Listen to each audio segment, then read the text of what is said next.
Okay. Call the meeting to order. Will the clerk please call the roll? Eric, Excused? Jay, Here. Kurt, Here. Bob, here. Nancy, Yes. Cindy, Excused? Mark. Here. Thank you. Okay, this is the regular assembly meeting of October 17th, 2016, and it's now time for the voluntary Pledge of Allegiance. I pledge allegiance to the flag of the United States of America and to the republic for which it stands, one nation, under God, indivisible, with liberty and justice for all. Okay, it's now time for approval of the meeting minutes from the regular meeting of September 19th. I'd entertain a motion to approve those minutes. Second. Moved by Member Greger, seconded by Member Strand to approve the minutes from the meeting of September 19th. Is there any changes? Seeing none, we'll leave those as they stand. Is there any amendments to tonight's agenda, or is there a motion to approve as is? Mr. Mayor, if I might, I'd like to add a discussion item related to the amount of time it takes for planning and zoning to give approval for a permit and what we might need to do to make some changes. But I'd like to, if we could, add that as a discussion item at the end. Okay, so we will put that down under 17C. Thank you. And I agree, that's something I've talked to the manager about, and we are going to address that because we need to be able to move forward with business in town if people can't get variances and certain permits and stuff addressed in a timely fashion. Anything else? Okay, we'll add that to discussions. Remind me if I forget, please. Public hearings, I see none listed for the meeting tonight. No bid awards. Is there any visitors' views related to the agenda tonight? Seeing none, we'll move to the next item. Is there any visitors' views unrelated to items on tonight's agenda? Seeing none, we'll move forward to board, commission, and committee reports, and I believe Janet Holton has a report for us from the Historic Preservation Commission. Thank you, Janet. I just want to briefly update you on the commission's actions and what we've been doing. We have met twice. We met in June, and then we met one of our members has submitted her resignation, and we've had somebody from the community submit a letter of interest. So. Hold on 1 minute, Jen. Do we need to stop for a second, Joe? Yeah, turn it on. Sorry about that. And now you can sing. Okay. Well, I'll just briefly say we've met. We've had one member resign. We've had somebody interested in the position, and those two items are before you tonight. So that's why I thought it might be a good idea to come forward and tell you what we've been doing. We're at the very, very early stages of the commission. We've been looking over the ordinance to try to, realize what our goals and responsibilities and duties and powers are as outlined in the document that we are bound by. And we've had several people, after our first meeting, and people saw that in the paper, had several contacts from various members of the public who actually don't live here, and but used to. And so they've given us ideas on what they think might be some good things to move forward with. And we've also heard from Summer Rickman from the Alaska Office of History and Archaeology. She's been very beneficial to helping us get started and where we might go. And right now, we are, as I said before, at the very early stages. We're just trying to define our role and move forward. So we are working with everybody that has come forward and has wanted to, or has given us input. So we are going to have 2 vacancies at the end of this year. One is Glow from the representing the Clausen Museum. She has indicated an interest in continuing to serve, and so you'll be seeing something else come down the pike a little later on, closer to that time. Also, Member Stanton Greger here is his term is up at the end of December, and he has indicated that he would like to step aside, so that might be something for you guys to be considering. Who might take his place as a member of the Assembly. So we have currently Don Nelson, Glo Wallen, John Kangas, myself, Jay Stanton Greger, Polly Lee has resigned, Jill Williams is hoping to serve. So, and we also have 1 vacancy that has continued to be vacant from the Planning Commission. So that's where we stand right now. So is there any, do you have any questions or? Questions of Janet on the Historic Preservation Committee? Oh, one other thing. We didn't decide this really as a group because people had to go, but the discussion after, and it's very casual, and the discussion afterward, the members want to meet quarterly at the very least. Some want to meet way more than that. We're looking at that and trying to make sure that we continue, that we move forward, that we and that we fulfill our obligation as members of the commission. Right, thank you. Thank you. For your report. Okay, that was the only report of the committee report. Now that brings us to the consent agenda. There's one item there, item 16-270, and that's authorization to accept additional grant funds in the amount of $15,000 for a total award of $58,700 from the Division of Homeland Security and Emergency Management. And that will be used to help fund public safety vehicle communications equipment. So I would entertain a motion to authorize this, to accept this grant. So move. Second? I'll second it. Okay.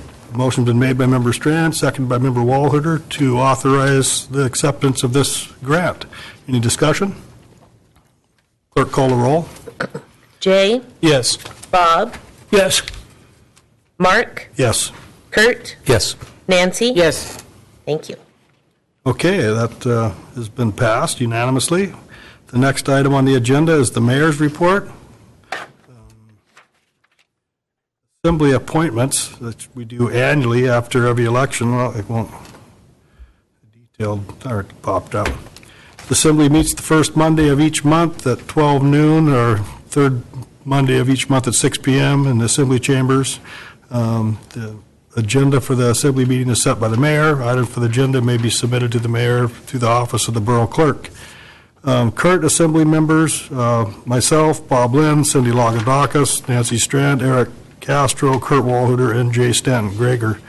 I would like to keep, if there's no opposition or no changes that the assembly wants to see, the appointments the same. Southeast Conference rep would be myself.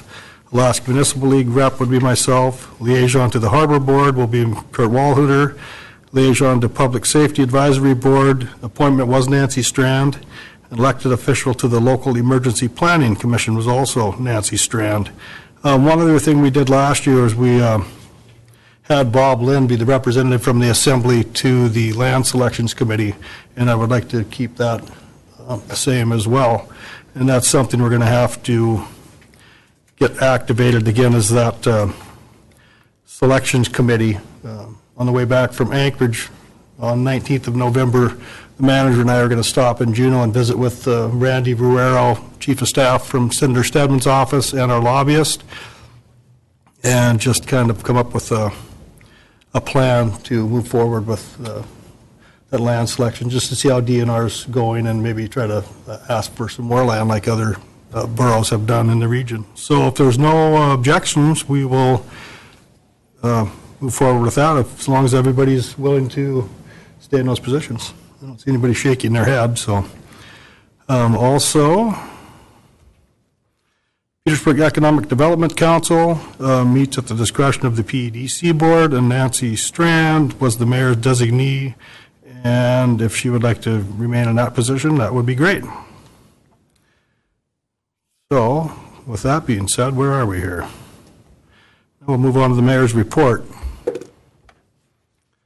October 4th, 2016 municipal election, 1,129 qualified voters participated in our October 4th election, which is a little over 41% of our total registered voters. Good turnout. Thank you to all who took the time to vote.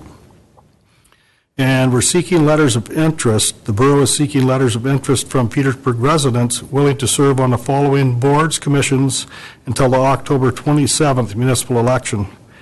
We have 1 vacant seat on the school board, 3 vacant seats on the hospital board, 1 on the planning commission, and 1 on the public safety advisory board. In addition, there is 1 vacant seat on the historic preservation commission, serving as the representative of the planning commission. So put your name in if you have the spare time. It's nice to have full boards to help through this process. An appointee to the Historic Preservation Commission will serve until December 31st of 2016. So it's a short one there. And then we'll, See if you like it. yeah, hopefully you'll like it, and we'll sign you up for another year. And letters of interest may be addressed to the borough clerk and emailed to dthompson@petersburgak.gov or mailed to Box 329, Petersburg. Janet mentioned earlier, Historic Preservation Commission resignation and appointment.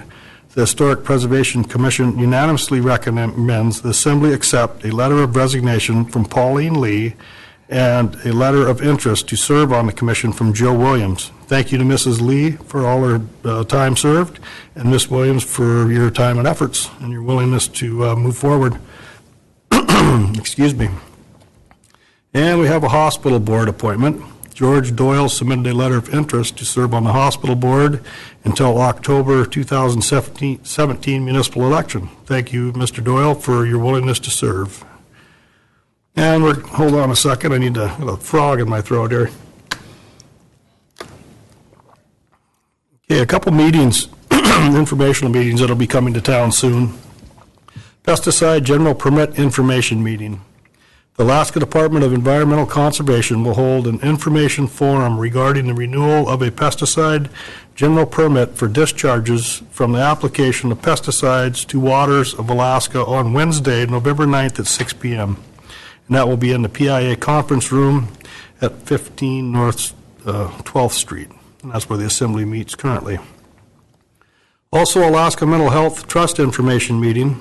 The Alaska Mental Health Trust Land Office will hold a public meeting to discuss their plans to harvest trees above Mitkoff Highway if the land exchange with the Forest Service does not pass Congress by January 15th, 2016. Oops, 17, my error, sorry. Oh, yeah, okay, that's passed. Yes. All right, thanks, Debbie, for that clarification. On Thursday, October 27th at 7 p.m. at the Sons of Norway Hall.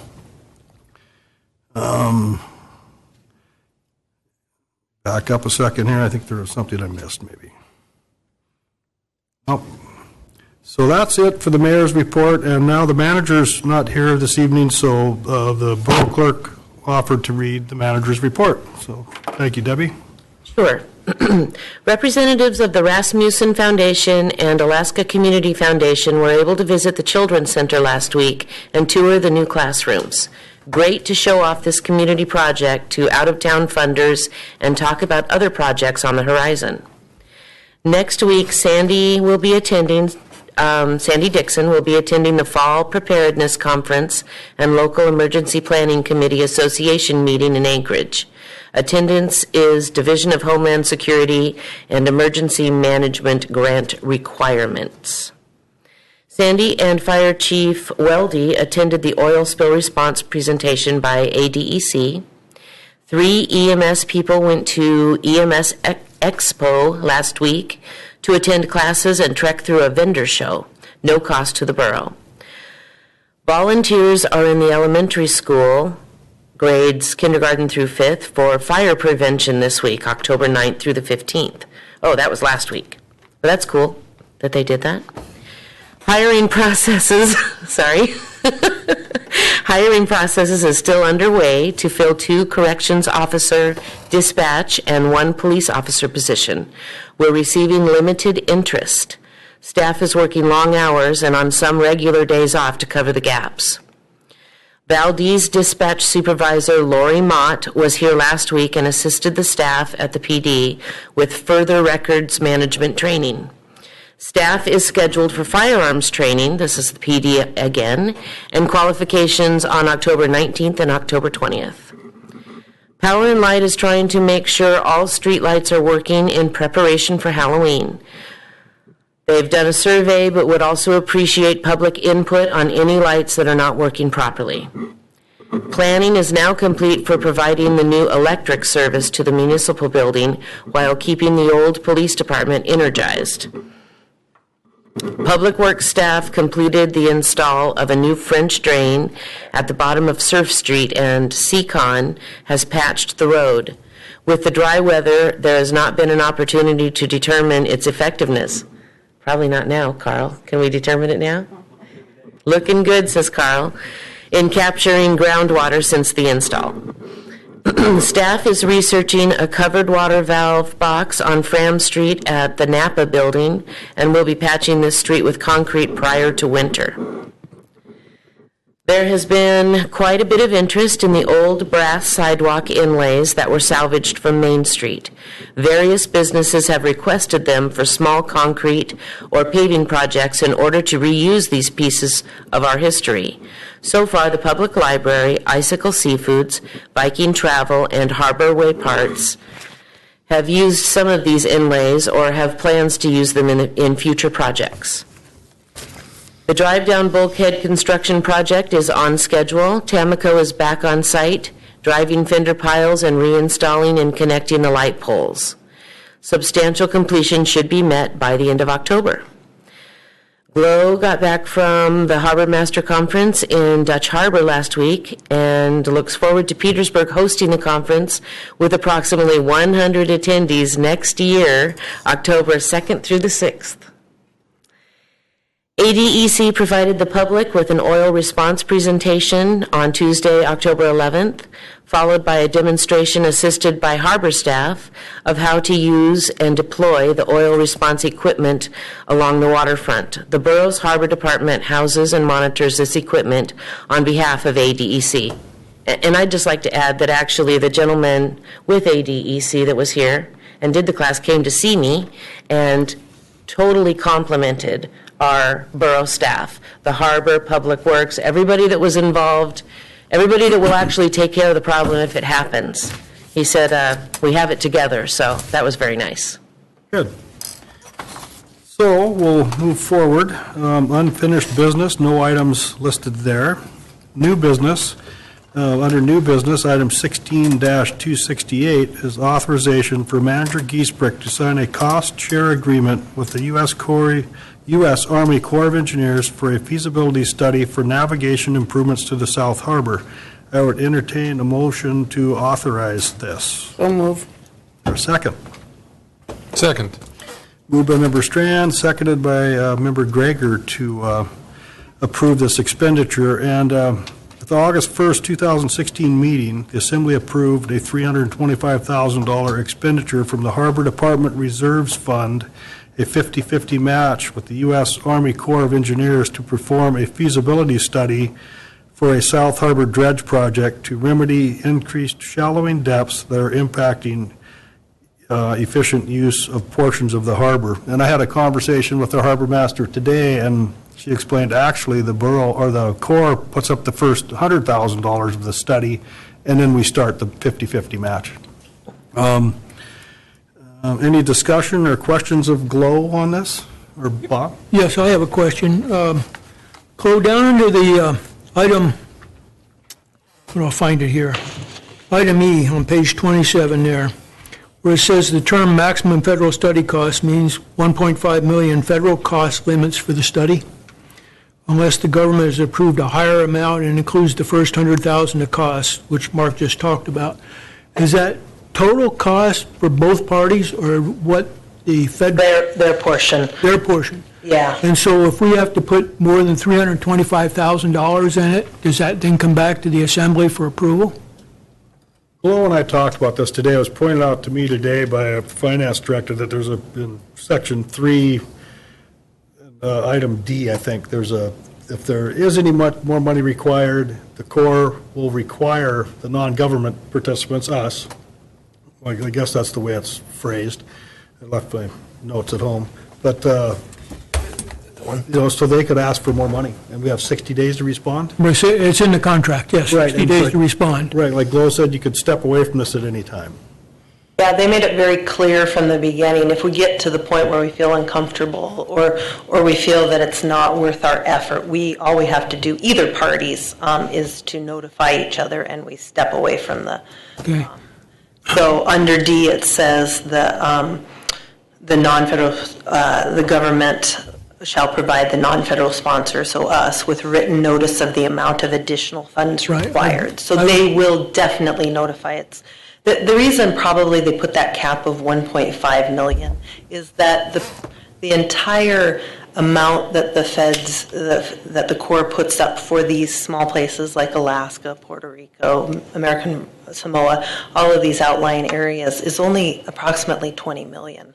So you could use a lot of that project money up in just studying something to death. And so they've tried to put a cap to that. Because Anchorage, we're in the same, we're kind of in the same category as places in Alaska that we would consider fairly large. I understand that, but I guess where I'm going is, if they put a cap of 1.5 million on it, then theoretically, unless we could approve it up for our half, then up to 1.5 million at one, if it had to go that high, as I see it. I mean, we can have in-kind services and so forth. In other words, when I read this contract, there's nothing in here that limits where the amount we could spend. We could actually spend $5 million. Yeah, we could study it to death. Yes, exactly. But right now, we're kind of on the hook for 325.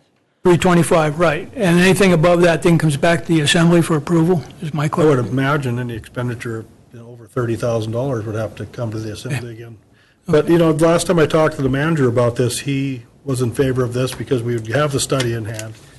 And even if it didn't work out where we moved forward with, being able to afford the dredging project, my hope would be that when we talked about this way back, was that it could work out where the Corps is responsible for maintenance dredging of the ingress and egress of the harbor. I guess that's what you'd call it, the Right, main the entrance, thoroughfare. yeah. So I guess we won't know until we get the study, so. Right, we have to enter into this agreement, and once they take it on and realize that there is actually a federal responsibility here, then they kind of embrace the whole thing. They embrace the whole harbor. So in 20, 30 years down the line when we have to do the southern end, that was dredged 15 years ago, they're going to pick up their share of it.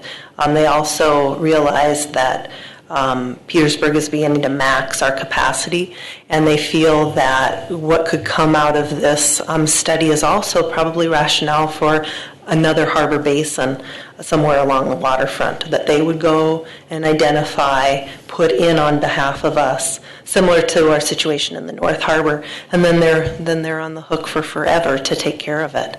So, I think it's a wonderful opportunity that wasn't there very many years ago. We've worked a long time to get to this point with our delegation in D.C., the entire state.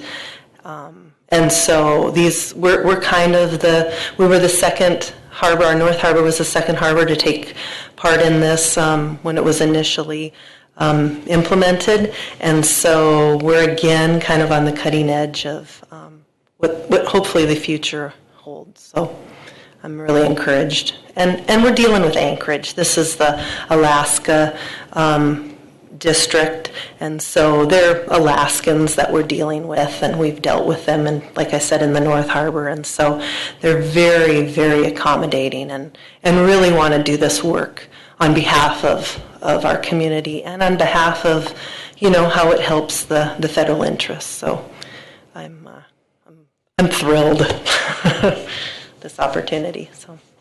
Thank you. Any other questions of Glow or discussion on this? And one thing I think we would get out of this study as well is the volume of dredging that would be.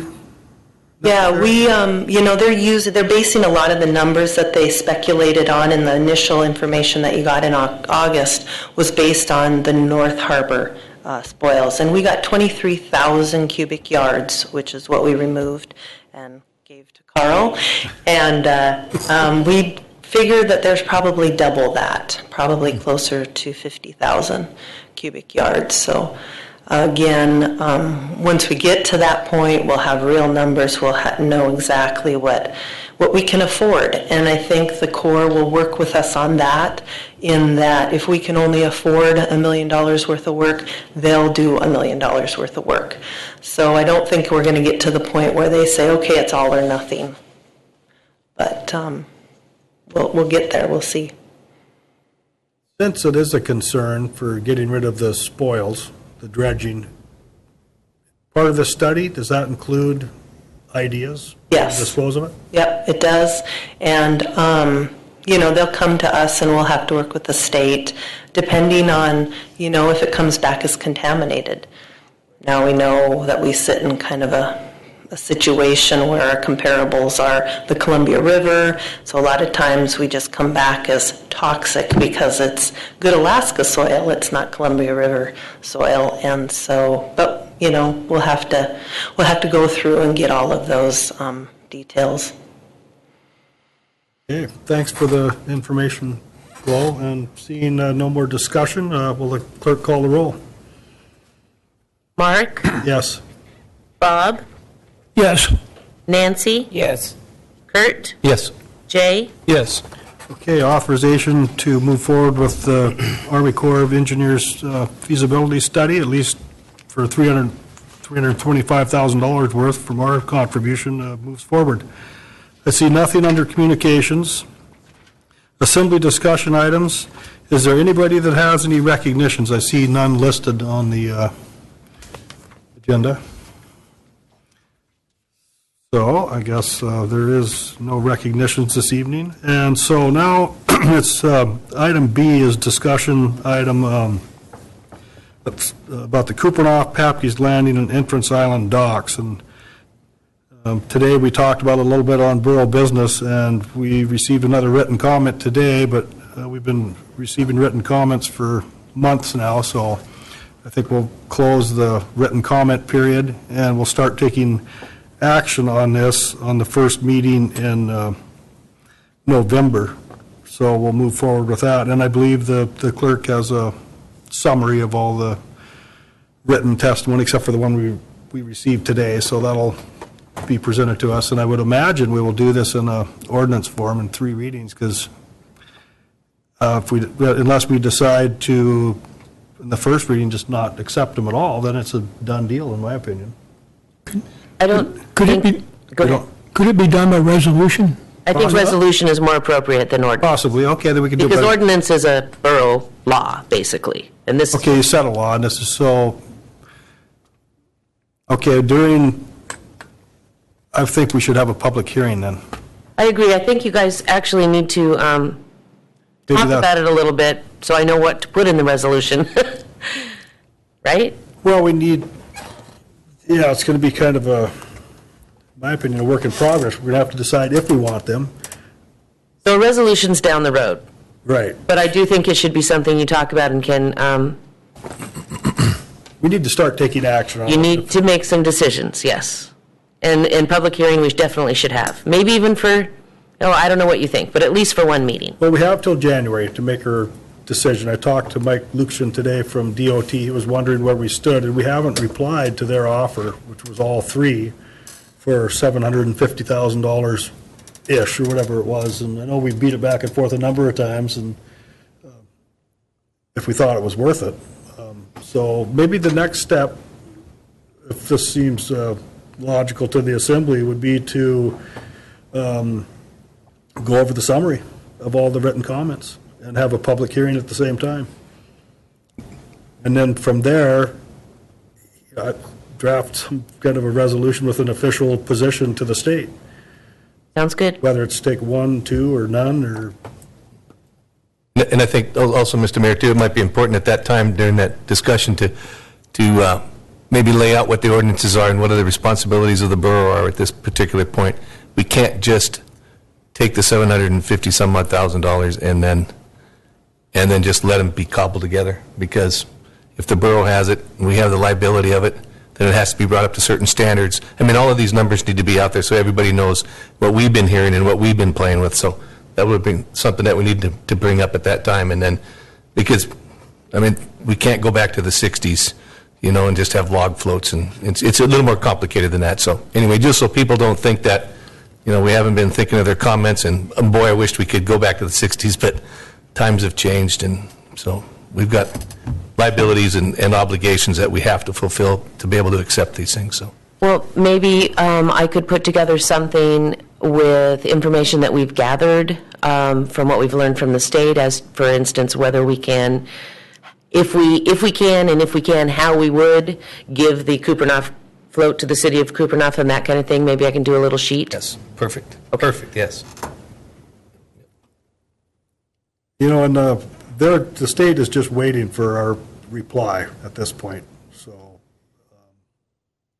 but the previous conversation with the DOT, Mike Lucian, again, was if we decided, for instance, that we didn't want to take Inference Island. Originally, the offer was $500 and some thousand from the state for all three, and then Glow negotiated, you know, maybe it was around Christmas time, I think is what Lucian told me, so the up the ante to $750 or whatever the number is now. But if we decided not to take all three, the number would shrink. So you can't, I don't think we can expect to get the offered amount for just taking one harbor or one of the facilities. They actually, you know, they obviously want to get rid of all of them, it seems like to me.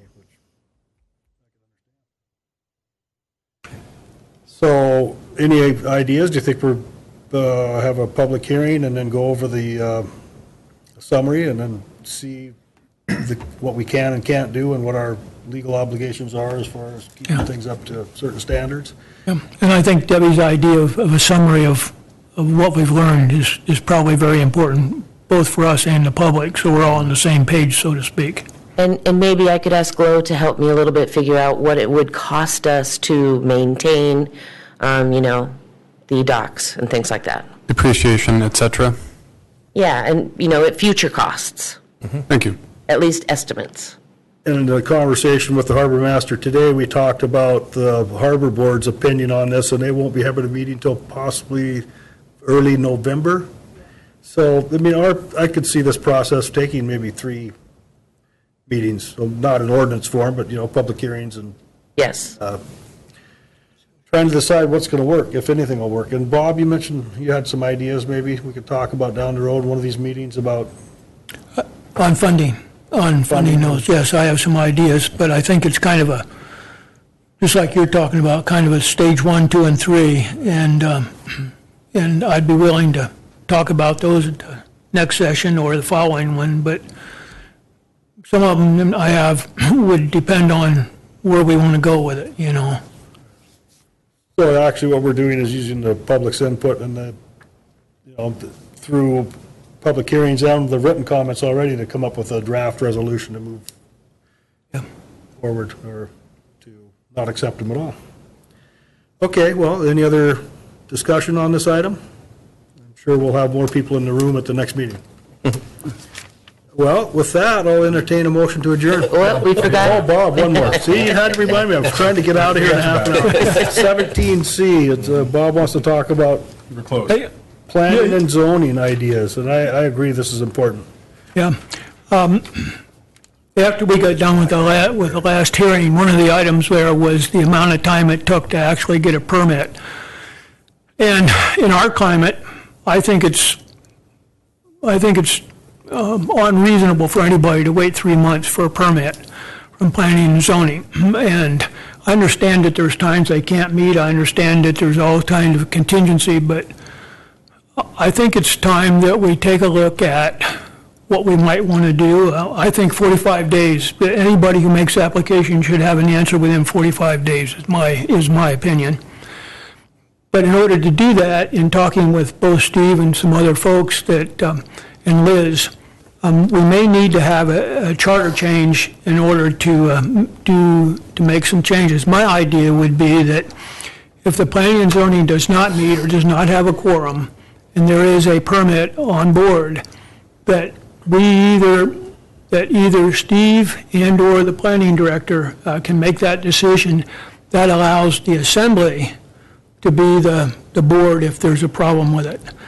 And I'd like to see the manager and Debbie look at some options that we might do, because my understanding is, I say, we have to change the charter just slightly in order to do something like this. But I don't know this for sure.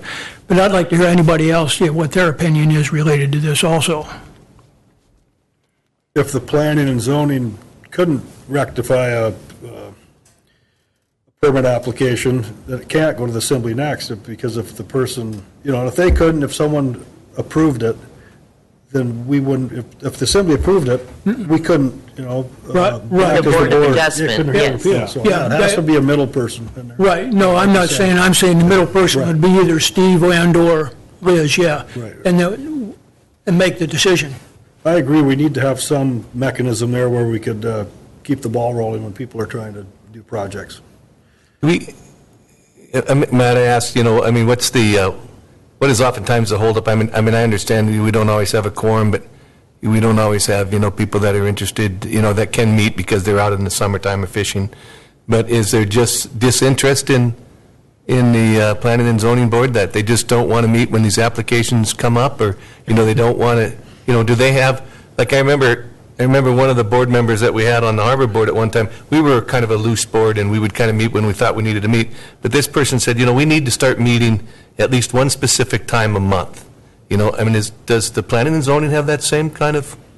They are supposed to, yes. And They they? are to meet once a month, yeah. Yeah. And actually, I have to say, they met in May, June, August, and September. They just missed July, but there was a few things that happened in the most recent incident. One was an honest staff error where the application didn't even get given to planning and zoning. It was paper clipped to a building permit, so they didn't know it was there. So it missed the May meeting.